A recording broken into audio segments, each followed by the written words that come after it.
ჩავატარეთ ღონისძიება, სადაც გამოვავლინეთ 2024 წლის პროფესიული განათლების ეროვნული ჯილდოს გამარჯვებულები. გვიხარია, რომ ეს ჯილდო 2017 წლიდან ხორციელდება და გვაქვს შესაძლებლობა საქართველოში არსებული, წარმატებული მაგალითები პროფესიულ განათლებაში გამოვავლინოთ და გამოვააშკარავოთ საზოგადოებისთვის, რომ საზოგადოებამ უკეთ გაიცნოს ის სიკეთეები, რაც პროფესიულ განათლებას აქვს.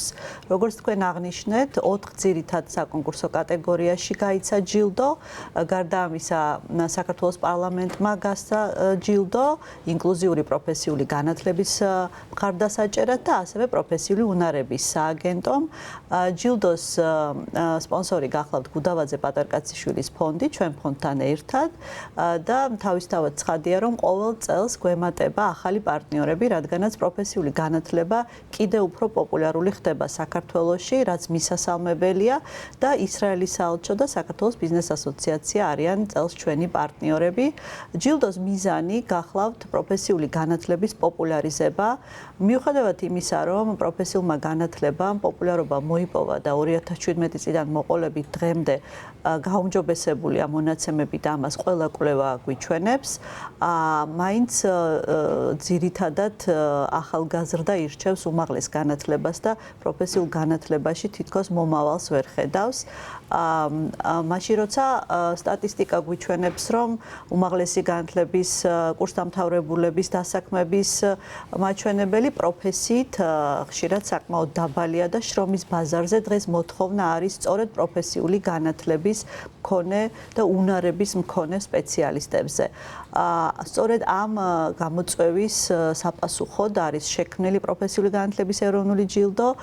გურამი არის ერთ-ერთი თვალსაჩინო წარმომადგენელი და ასე ვთქვათ, მაგალითი იმისა, თუ რა სიკეთეებია დღეს პროფესიულ განათლებაში, რომ სწავლების ხარისხი არის გაუმჯობესებული, ინოვაციური სწავლების მეთოდებია შემოტანილი პროფესიულ განათლებაში და ზოგადად პროფესიული განათლება არის ძალიან საინტერესო და სასარგებლო.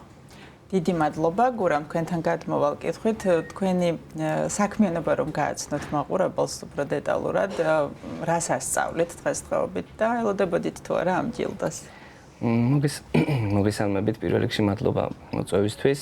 2020 წლიდან მოყოლებული ვარ უკვე პროფესიული განათლების მასწავლებელი, 5 წელია ვასწავლი კომუნიკაციას ძირითადად. ჩემი სწავლების სფერო მოიცავს 9 კლას დამთავრებული მოსწავლეების, ასე ვთქვათ, კოლეჯში შემდგომ უკვე სწავლებას. 3 წლის განმავლობაში ჩვენთან გადმოდიან ის ბავშვები, რომლებიც სიტყვაზე გადაწყვეტენ, რომ ატესტატთან ერთად სურთ ასევე პროფესიის მიღებაც. მაგალითად, თუ 9 კლასს დამთავრებული გადმოვა ჩვენთან კოლეჯში, ის 3 წლის განმავლობაში ისწავლის ჩვენთან, დაეუფლება პროფესიას, ამასთან გაივლის იმ სკოლის საგნებსაც, რომელიც სკოლაში უნდა გაევლო და 12 კლასი როცა შეუსრულდება, ასე ვთქვათ, ის დატოვებს ჩვენს კოლეჯს ატესტატით და ამასთან პროფესიითაც.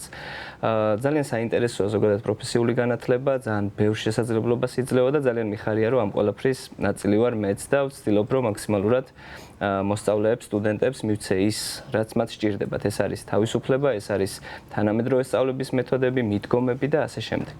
თქვენ თავად ხომ არ ხართ პროფესიული კოლეჯის სტუდენტი, კურსდამთავრებული და ამან ხომ არ განაპირობა თქვენი სამომავლო საქმე? არა, მე არ ვარ პროფესიული კოლეჯის კურსდამთავრებული, თუმცა როდესაც გავიგე ზოგადად პროფესიული განათლების შესახებ, ჯერ კიდევ სტუდენტობის პერიოდში, ძალიან დამაინტერესა ჩემ დროს მაგალითად პროფესიული განათლება, ასე ვთქვათ, კარგ იმას ჟესტად არ ითვლებოდა, რომ გადასულიყავი და პროფესიულ კოლეჯში გესწავლა, მაგრამ ვცდილობთ, რომ ეს სტერეოტიპები დავარღვიოთ და ასე ვთქვათ, მაქსიმალურად ვეცადოთ, რომ პროფესიულ განათლებას პოპულარიზაცია გაუწიოთ, იმიტომ რომ ძალიან მაგარი შესაძლებლობებია, როდესაც იღებ პროფესიას და ამით უკვე შემდგომ აგრძელებ შენს საქმიანობას. რამდენად მაღალია კომუნიკაციების შესწავლაზე მოთხოვნა, ასევე როგორია გენდერული ჭრილი, ძირითადად უფრო გოგოები ინტერესდებიან, ბიჭები, ტენდენციები რომ გაგვეცნოთ? კი ბატონო, კომუნიკაცია ქართულ ენაზე ეს ასე ვთქვათ, ადაპტირებულია და შეგვიძლია ჩავთვალოთ, რომ ეს არის ქართული ენისა და ლიტერატურის გაკვეთილი, ოღონდ ადაპტირებული. ასაკობრივ, ასე ვთქვათ, ანუ ეს არ არის საზოგადოებასთან ურთიერთობა. არა, ეს არის წმინდად კომუნიკაცია, კოლეჯია და მოიცავს ქართულ ლიტერატურულ ტექსტებს, ასევე დასავლურ ლიტერატურულ ტექსტებს, ფილმებს, ასე შემდეგ და ამ ხრივ ჩვენ ვცდილობთ, რომ ოდესაც გავა 3 წელი, პროფესიულ სტუდენტს შეეძლოს კომუნიკაცია და ამასთან ძალიან ახლოს იყოს ლიტერატურასთან და იმ შედეგებთან, რომელსაც დავისახოთ. რაც შეეხება იმას გენდერულ ჭრილს, გოგოებიც ყავს, ბიჭებიც ყავს, გააჩნია პროფესია. საიმე მაგალითად ყოფილა შემთხვევა, რომ ვასწავლდი ტოპოგრაფებს, ყოფილა შემთხვევა, რომ ვასწავლდი ვებ დეველოპერებს, ქსელების სტუდენტებს და ამ ხრივაც არის ხოლმე რაღაც განსხვავებები. თუმცა ძირითადად მაინც ასე ვთქვათ, გოგოებიც არიან, ბიჭებიც არიან 50-50-ზე რა. ანუ არა მხოლოდ სკოლის მოსწავლეებს ასწავლეთ. კი ბატონო, ანუ მაგალითად შეიძლება რომ სკოლის მოსწავლე გამოვიდეს სკოლიდან, 9 კლასს როდესაც დაამთავრებს, გავიდეს 3 წელი, 4 წელი და მერე იგრძნოს მან, რომ სჭირდება ატესტატი, ან უნდა რომ უმაღლესში ჩააბაროს და მოbrunდეს ისევ კოლეჯში, ასე რომ ასაკობრივადაც ძალიან განსხვავებულები არიან ხოლმე. შეიძლება იყოს ერთი 15 წლის და მეორე შეიძლება იყოს 20 წლის და ისხდნენ ერთად და ესეც საინტერესო გამოწვევა. მაგდა კიდევ გარდა მასწავლებლის ჯილდოსი რა კატეგორიებში გამოვიდნენ გამარჯვებულები და ზოგადად როგორ ხდება ამ კატეგორიების განსაზღვრა და შემდეგ უკვე გამარჯვებულის გამოვლენა რა კრიტერიუმებით? სულ 4 კატეგორია გახლავთ ძირითადი პროფესიული განათლების ეროვნულ ჯილდოში, ეს გახლავთ მასწავლებელი, სტუდენტი, პროფესიული საგამართლებლო პროგრამა და ბიზნეს პარტნიორი. სტუდენტი გახლდათ მარიამ ჩხაიძე, რომელიც აცანაში მუშაობს ბიბლიოთეკაში და მან დაამთავრა ბათუმის სახელმწიფო უნივერსიტეტის საბიბლიოთეკო საქმის პროფესიული საგამართლებლო პროგრამა. ბიზნეს პარტნიორი გახლდათ ლიბერთი, რომელიც 19-ზე მეტ პროფესიულ საგამართლებლო კოლეჯთან ერთად ახორციელებს ინოვაციურ პროგრამას. ხოლო პროგრამა წლის გახლდათ გლდანის კოლეჯი ინდუსტრიული დიზაინის ძალიან საინტერესო ახალი პროგრამით, რომელიც ერთადერთია დღეს საქართველოში.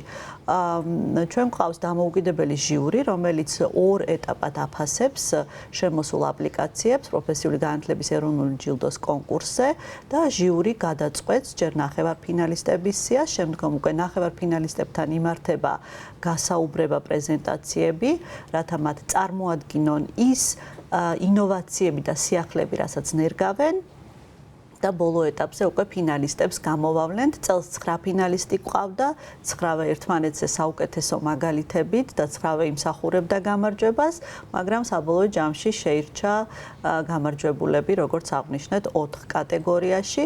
ერთი მინდა აღვნიშნო, რომ მასწავლებლის ჯილდოს წევანდელი მფლობელი სტერეოტიპებს არ ღვევს.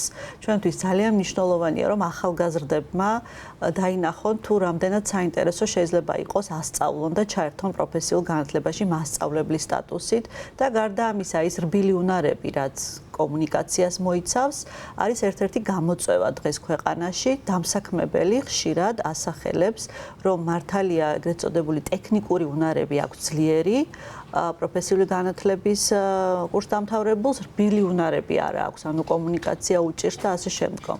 21 საუკუნეში კომუნიკაციის გარეშე ვერც ერთ პროფესიაში წარმატებას ვერ მივაღწევთ და ამიტომ ჟიურიმ გადაწყვიტა, რომ სწორედ გურამის დამსახურება უნდა აღინიშნოს წელს და გახდეს წლევანდელი მასწავლებლის ჯილდოს მფლობელი.